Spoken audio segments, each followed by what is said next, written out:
our viewers and to our contributors to the program. So please get up and get a copy immediately. You know, if you're in this book, you want to get a copy. If you're not in the book, you want to get a copy and see what we're doing. You want to be excited with us. We want you on this program, and we hope to see you sometime soon on the Literary Parrot. You have to get your hands on this copy. It's amazing. It's an absolutely beautiful anthology meant just for you. Our past guests have been invited back to contribute yet again to this series 2. We do this quarterly anthology. We will be doing this after our 200 episode milestone. As of this last quarter, we reached 200 episodes, and past that, get up and get a copy immediately. This is the only TV show on earth for creative writers, and our guests are amazing. They're also community activists building from the ground up. This program is for everybody out there who is a creative mind. Order several copies if you can and donate to local libraries. Give them to your friends, cousins, fans, supporters, anybody that you think loves poetry. And it's not just poetry in this book. Remember, this is creative mind. So we have prose, fiction, short stories, essays, artwork, anything you can think of, artistically creative, photographs. Everything in this book is packed. It is packed. It is just absolutely packed. If you want to get your hands on it now.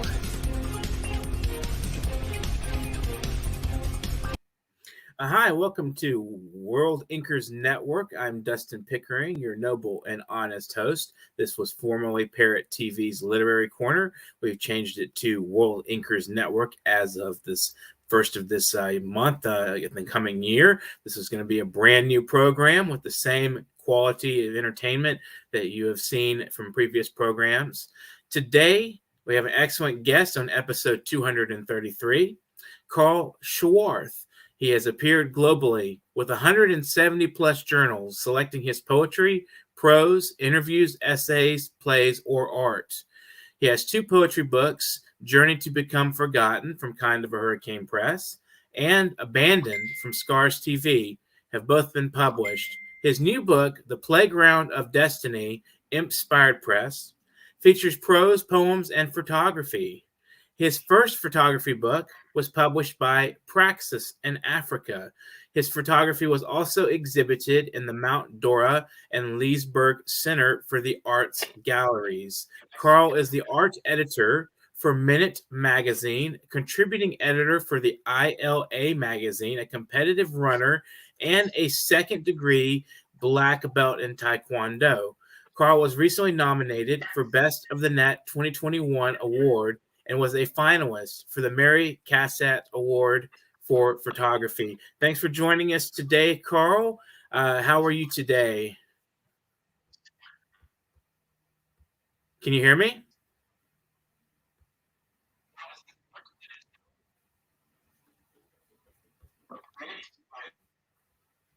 Carl, can you hear me? I believe he's having some network issues. So speaking of network, World Inkers Network is coming up pretty soon here with some fabulous news.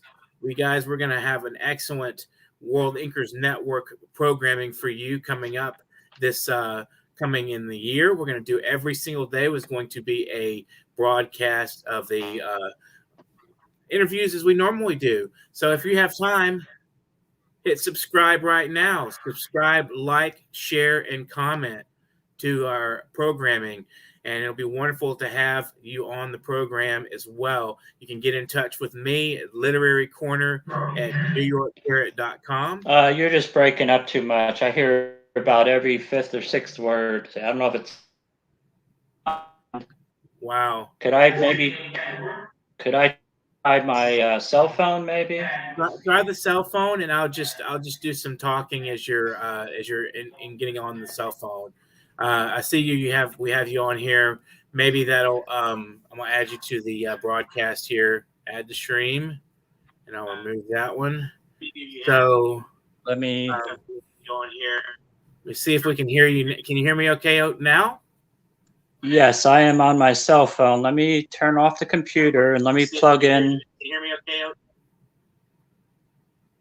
You got an echo going there. Yeah, go ahead and turn off your computer and or turn off your other one, and I'll just do a little There we go. So now,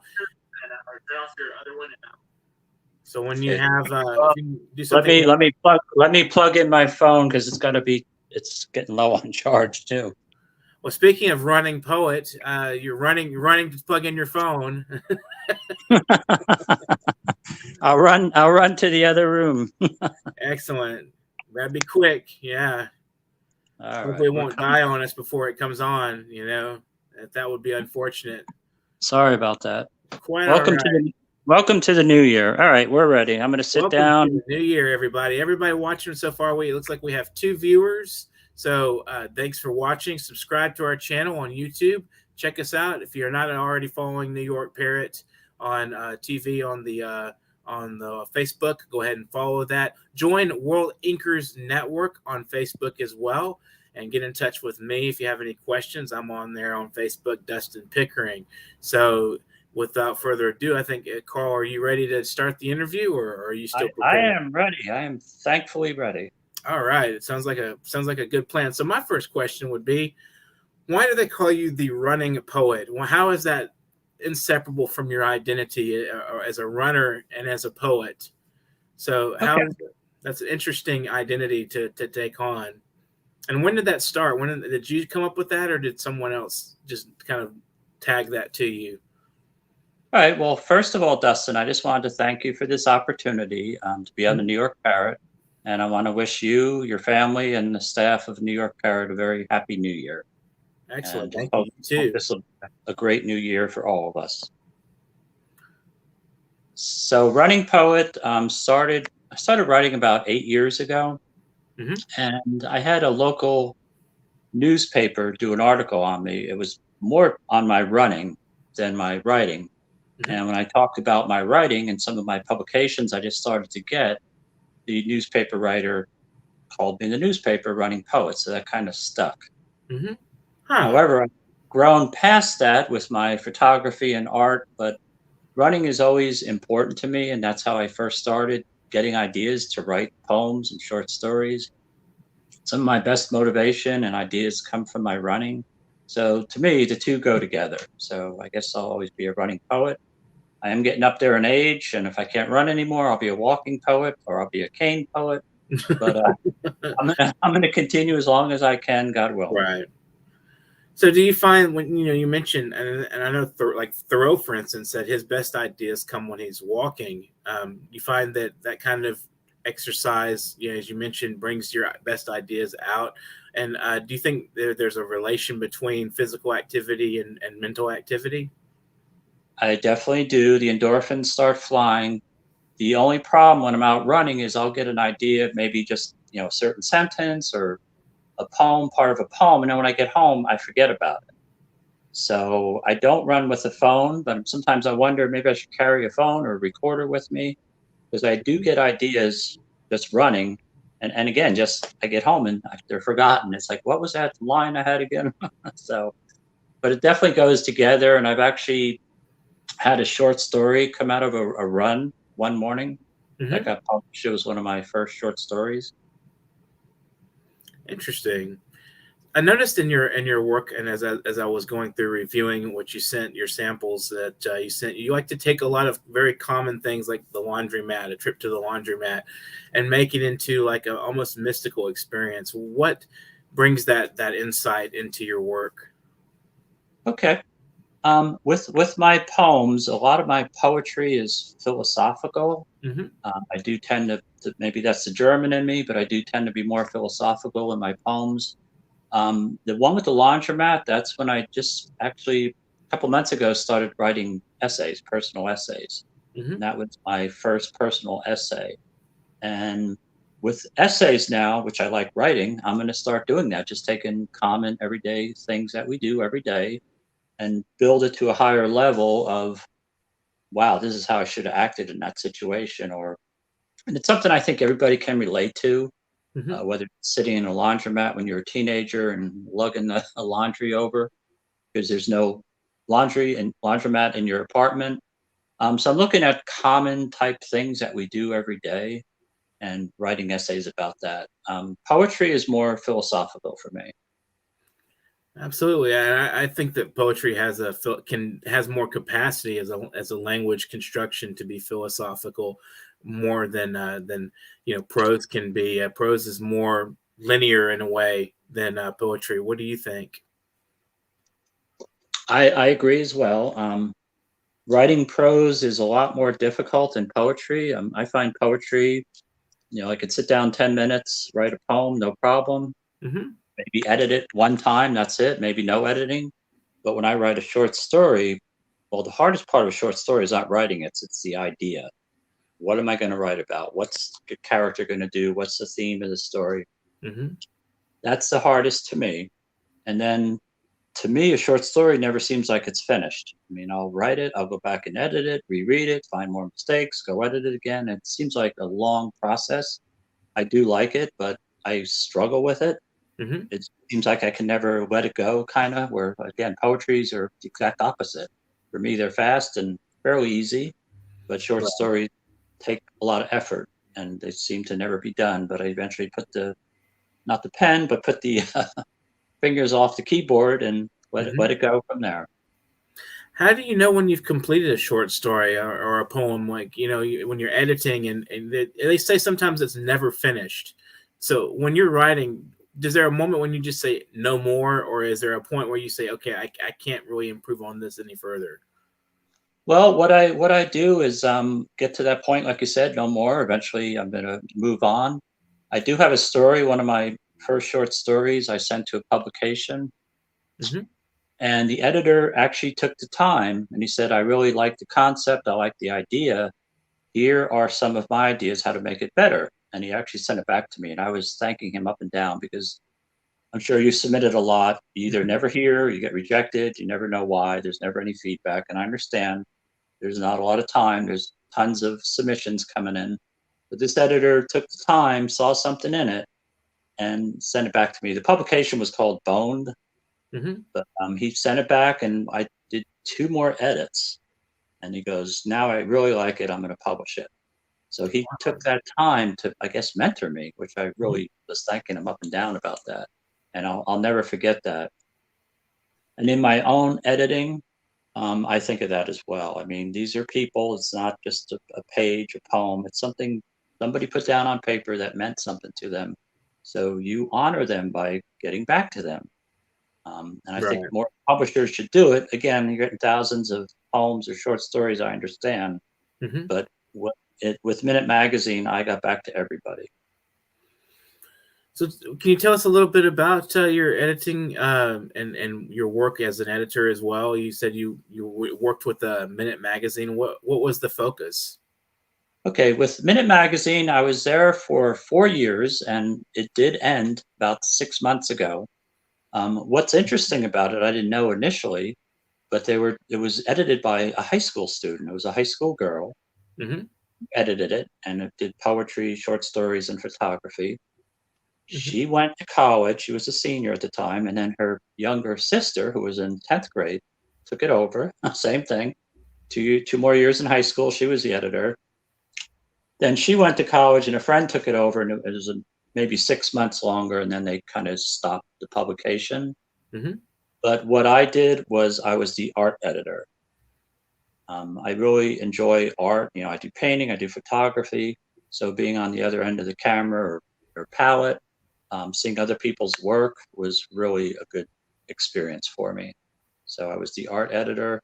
And then with ILA magazine, with the Nasser as the editor, Hmm. I am a contributing editor. And what I do is I just do a lot of interviews. I really like focusing on other people Hmm. telling their story through an interview. And that's what I've been doing for her as well.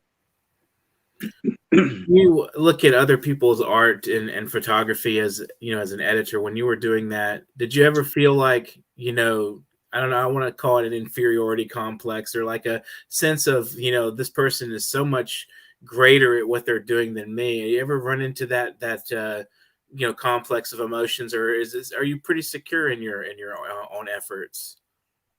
It's funny you should say that because many years ago, I started out wanting to be a painter. I Hmm. love surrealistic style of art, Hmm. Magritte, Dali.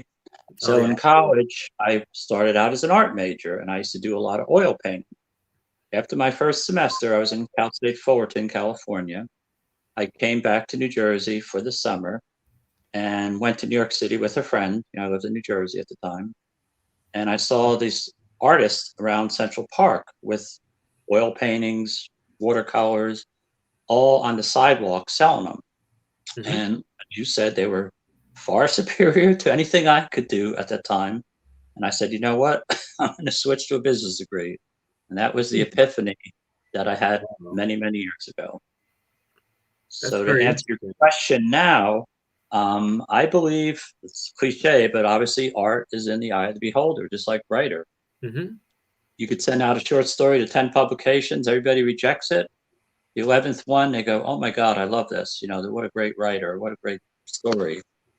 So anybody in art writing, just don't give up. I mean, just because 10 people may not like it doesn't mean the 11th will like it. Absolutely. So that doesn't bother me at all. Everybody's an artist. Everybody's great at what they do. And I champion people. That's the most important thing as an artist, is really to give back and champion other people.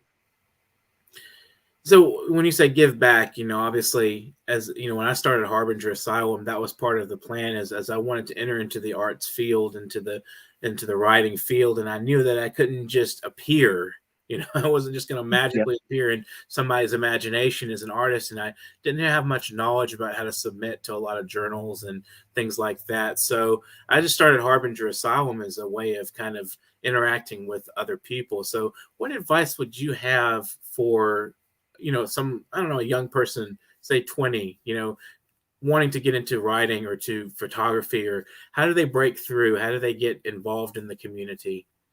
Okay. And I think I can be a good resource for that. I do like helping others. What I do when I started was sending out to publications. I mean, whether you look online, there's lots of websites, Grindr, Poets and Writers Group. I mean, just send it out. The advice I would give as not only an editor, but a submitter, which you'll agree with, is read the submission instructions. Mm-hmm. Absolutely. They say, put your name on the file. If they say your biography should be no more than 50 words, it's like a resume. Put your name on the file, keep your biography at 50 words, whatever they say. I also always look in the about on the web page of the publisher to see who the publisher is, and I use their name. I'd never say, dear editor, I'm submitting my poetry. Dear Dustin Pickering, that's right. So much better. And thank them for the opportunity, thank them in advance for their time.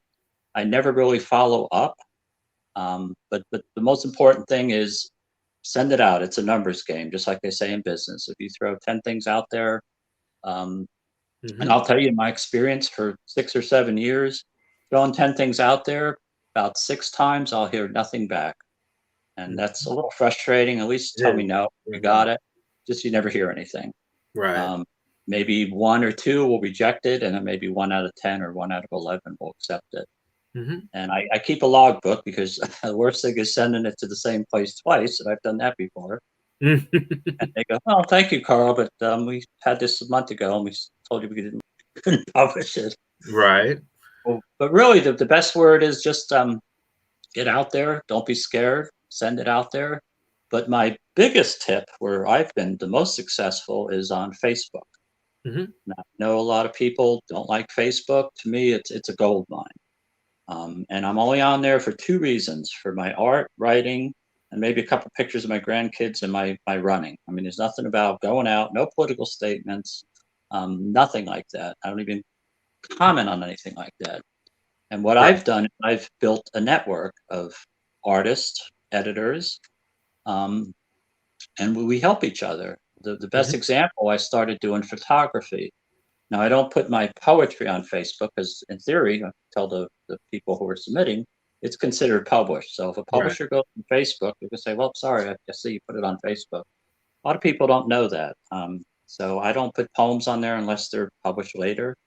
But I have been, when I started my photography, I started putting up my photography before I submitted it. So I was surprised. I started getting an instant message on Facebook. that, can I write a poem for your photography?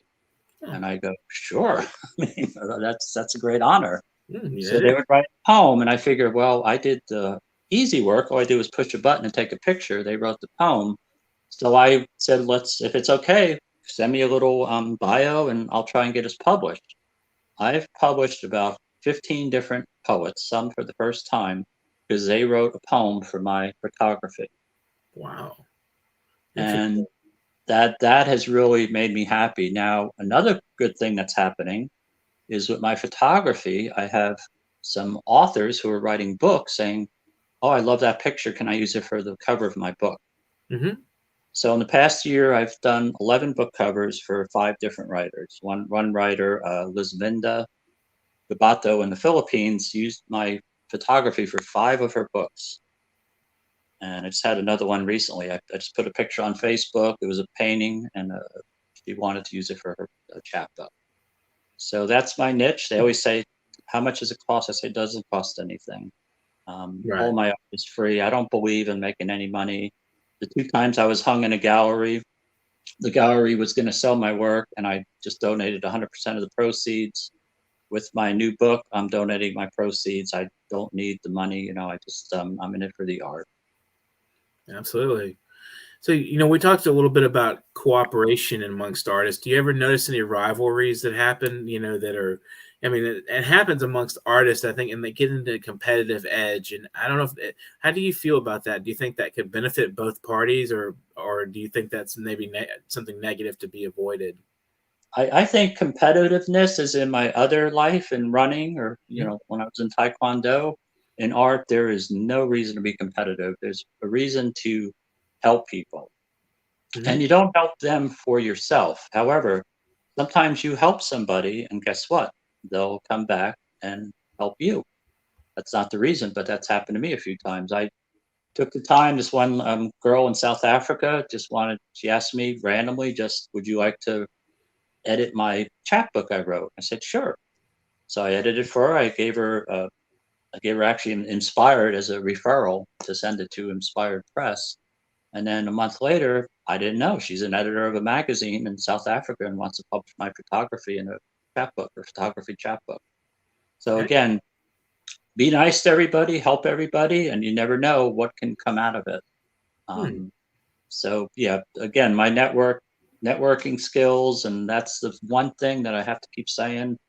Networking is important, just like looking for a job. Right. Making contacts, making friends, even if you don't know them. In the beginning in Facebook, I just saw some potential friend who was a writer, send them a request, they'd accept, and next thing you know, we're friends. And I love Facebook because you can talk to people all around the world. Mhm. And in my worldly talks, I give a shout out to India. For some reason, India has really published most of my work. It's a very literary country. Mhm. Me People are too. great. I've had a So lot of success there I too. search out India publications because I always have good luck with them. Mhm. So So we're gonna no competition. right. So we're going to take a brief break, and we'll come back with some of Carl's poetry. He'll read for us. We're going to listen to Dion Hunter's "I'm at the Age." Take a look. This is excellent. World Inkers Network. I'm at that age where I appreciate every sunrise, sunset, and all the hours in between. The age that causes me to notice the rhythmic timing of each breath. A reminder to thank God for granting me another day. I'm at that age where joints begin to stiffen, and maybe I don't move as fluently as I did at 22. But I'm also at that age where I realize many didn't even get to see today. So I pray on bent and aching knee, thank you, God, for blessing me. I'm at that age where I notice my kids making some of the same mistakes that I did. And I remind myself that although never easy, I made it through, and so will they. I'm at that age where I understand that money never buys true happiness. But I'm also at that age where I understand it definitely does help to have a bit. I'm at that age where six-pack abs still attract. But I'm also at that age where the behavior of a true gentleman will stop me in my tracks. I'm at that age where I know what it means to be a woman, alone with how to treat my man. Beginning with listening as he explains what he needs from me. You see, there may be many similarities, but all men are not the same. I'm at that age where I realize good things don't come to those who wait. They go to those who educate, plan, sacrifice, work, and repeat over and over and over again. I'm at that age where I appreciate spending time with family, whether we're on good terms or not. Because I'm at that age where I'm losing so many people that I care about. I'm at that age where I'm bearing down on that age where there are more chapters of my life in past instead of future tense. But I'm at that age where I refuse to give up. I continue to climb, to create, to improve, love, and share, bearing my soul to the universe while honoring my ancestors, my God, and myself, while becoming the best version of me possible, because I'm at that age.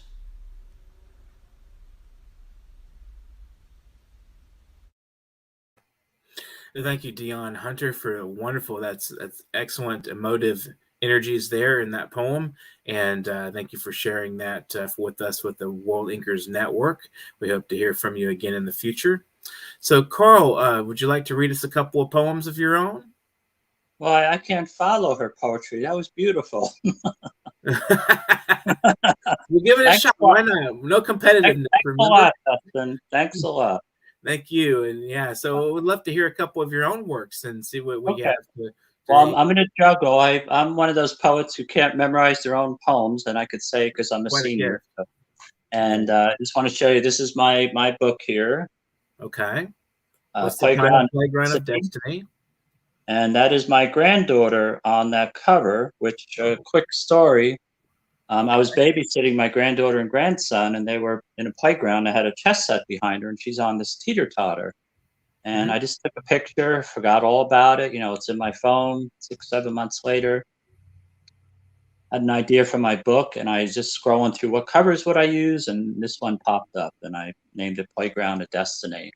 And what I like about this book is, first, I think it's my final book. I've got 4 books published. As far as writing goes, I think I'm going to be I'm still going to write, but I'm going to concentrate more on how far I can go with photography, and I'm starting to paint as well. But why I like this book is it gives all my work. It's got poems, short stories, it's got haiku, it's got photography, and it also has my play, my 10-minute play. I want to take a minute to thank Parthita Dutta for saying, I'm amazed to hear Carl and his life's philosophy. Lovely poem and awesome recitation. Thank you so much, Parthita, for your comments. Okay, go ahead, Carl. Yeah, thank you. So it also has a 10-minute play in there. And again, if I could take a moment of your time, my first play I wrote, 10-minute play, same thing on Facebook. I turn on Facebook one day and I get a message. One of my friends from Romania, no, we hardly talk at all, but we are friends, like each other's things. She said, I hope you don't mind, but I took the liberty to have your play produced in a high school. Oh, wow. And she sent me a clip. And what it was 3 people, 3 characters, and they were reading the play in front of an audience of about 60 people. Now, it wasn't on stage. It was in a high school setting, you know, classroom. But they read the poem, read my play. And I was so touched by that. It was like such a great surprise. It's in Romanian, so I don't know what the heck they were saying, but anyway, it was really a great surprise. So wow, interesting. So what I'll do, let's read a couple. Okay, looking forward to it. What I did is I wrote 4 poems, and I'm not going to read them all, but the introduction is I wrote poems on women of history. So I'm an avid reader, and I read a lot of literature written by women. I think women writers are amazing. And some of them are forgotten. I wrote about Margaret Fuller. I wrote about Charlotte Perkins Gilman. I wrote about Z, which was Zelda Fitzgerald, which a lot of people don't realize. She wrote a novel. I did read it, and she was also a painter. Unfortunately, she was kind of held down by her husband, and some of her ideas are actually in his books. Yeah. Her diaries. So I read her biography. But and also I have one from Madame Helena Blavatsky, which was a Russian philosopher, fortune teller, basically. And so I just want to bring these people to light. I'm going to read Margaret Fuller. She wrote Women of the 19th Century. She was actually the first woman newspaper writer. And unfortunately, she died in a boating accident in a ship that sunk basically 400 yards from the coastline. So I want to read Margaret Fuller. Okay. A precocious child, we are awaiting your glorious resurrection as your early education molded your mind yet damaged your health. Transcendental friendships, climbing. You went beyond the supernatural, abstract experiences, human knowledge, the quest. Systematizing thoughts, seeking independence for women, equality, emotional and spiritual fulfillment in the frontiers of society. Feminist freedoms, dazzling discussions and ardent pleas speak of a new age circa in your homology. Ocean waves swallowed you in the rhythms of words never heard. White cap mists, spring letters into the harsh winds. The sea stole you from us, revolution manuscript drowned, with a baby in your arms, baptized in death. The shores of Elysium are getting close. So that's Margaret Fuller.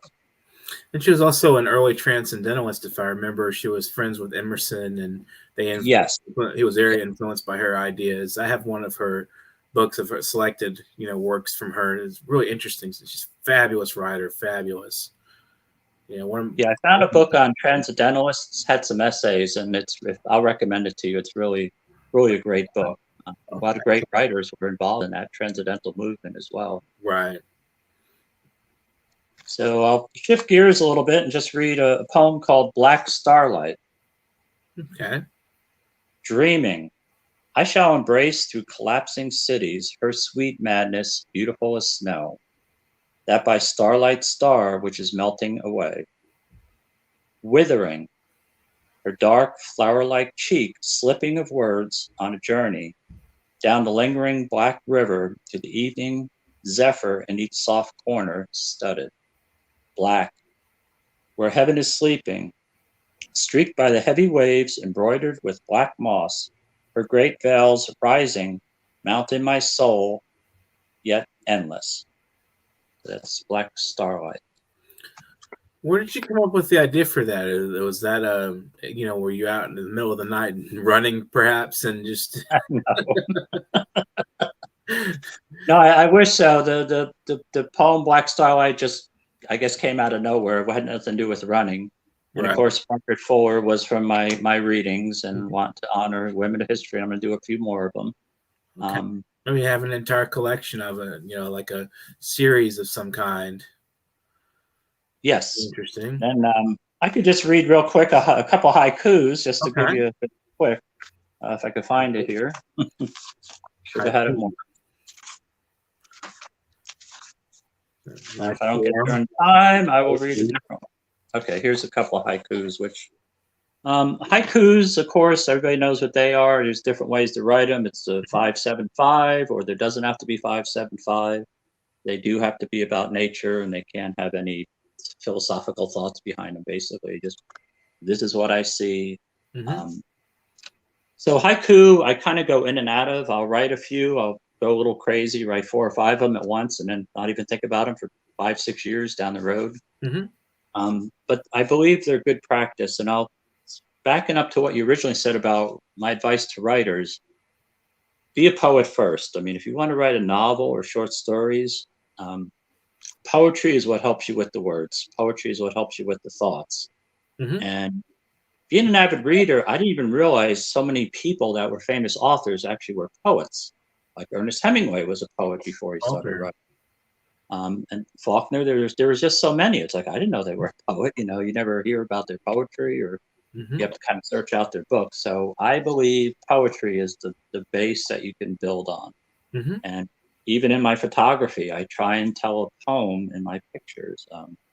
I set them up in my mind. I just don't snap a picture of a tree. I try and get a certain image where I'm trying to tell a story. That comes from poetry. So that is a good background. So I'll just read a couple haikus. Orange crescent moon holds memories of the night in her silver cup. Next one. Early daybreak rain, nestled birds still in shadows, awaiting their song. And I'll do one more. Seducing moonlight dances amongst the pine trees to summer's last song. And these are the 5-7-5. So if I write them, I'm doing this, sun, moon. I do it. Yeah, you count the syllables. I don't know. Yep. Count them on So they're fun to write and fun to. I like reading them. And again, there's maybe 20 different styles of haiku that are out there. If anybody wants to explore that. Yeah, there's definitely. It's not a very it's a different. They're very different approaches that you can take to writing haiku, just like a lot of other forms like sonnet. You have several forms of sonnets. Yes. So, what would your advice be to in final words here as we conclude the program? What would you say to our fellow writers and viewers? I would say, don't give up. Find friends who can help you and champion you. Thank people when they do help you, and just again, build a network, build friends, build people around you. With COVID and everything, it was a little tougher, but go out and do public readings. I mean, that is a great experience for a poet or even a short story writer, kind of micro short stories, but get out there. That really puts you on the spot, getting in front of an audience.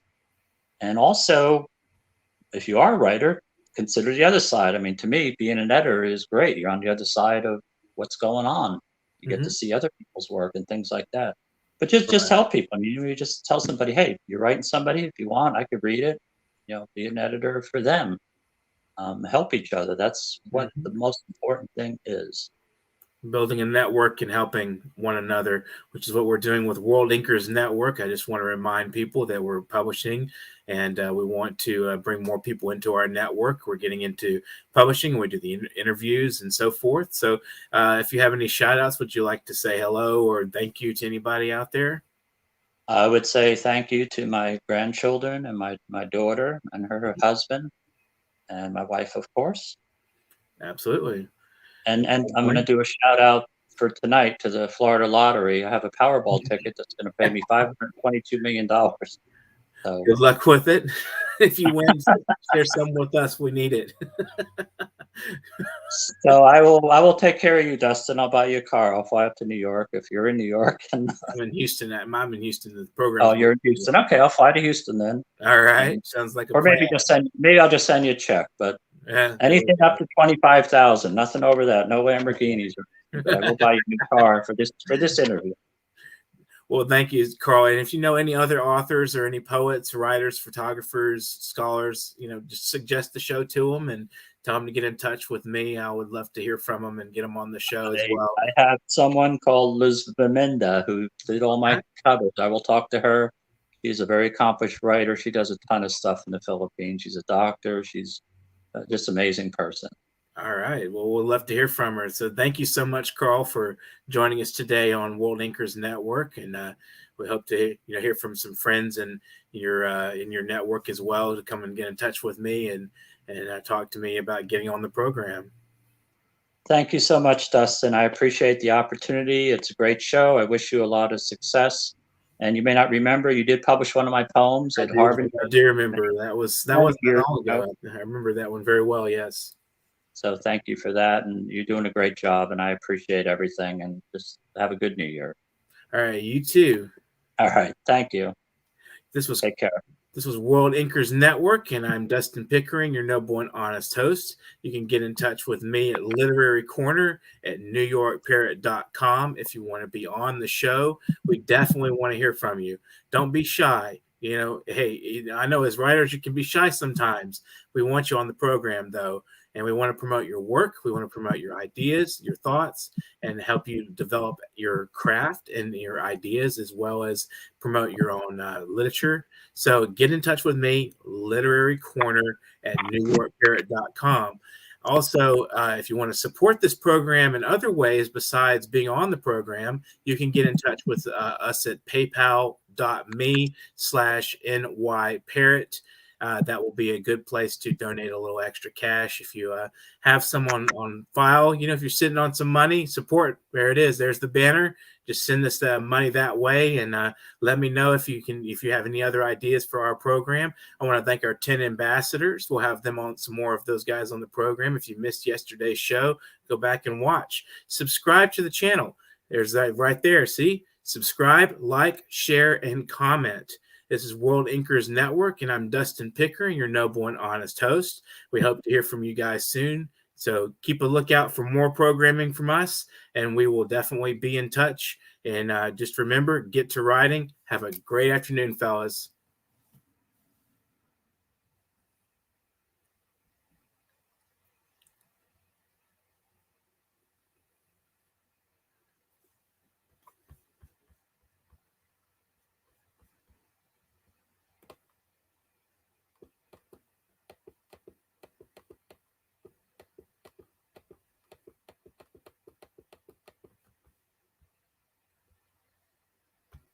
It's summertime. Guns away. It's cookout. Guns away. Guns It's away. block party. Guns away. It's kids Guns everywhere. away. I'ma Guns drop a away. message.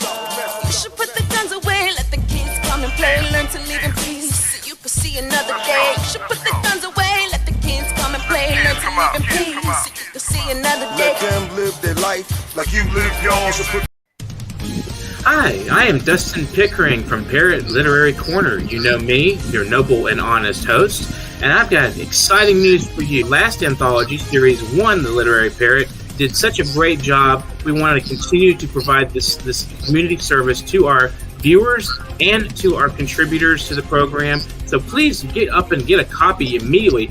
You know, if you're in this book, you want to get a copy. If you're not in the book, you want to get a copy and see what we're doing. You want to be excited with us. We want you on this program, and we hope to see you sometime soon on The Literary Parrot. You have to get your hands on this copy.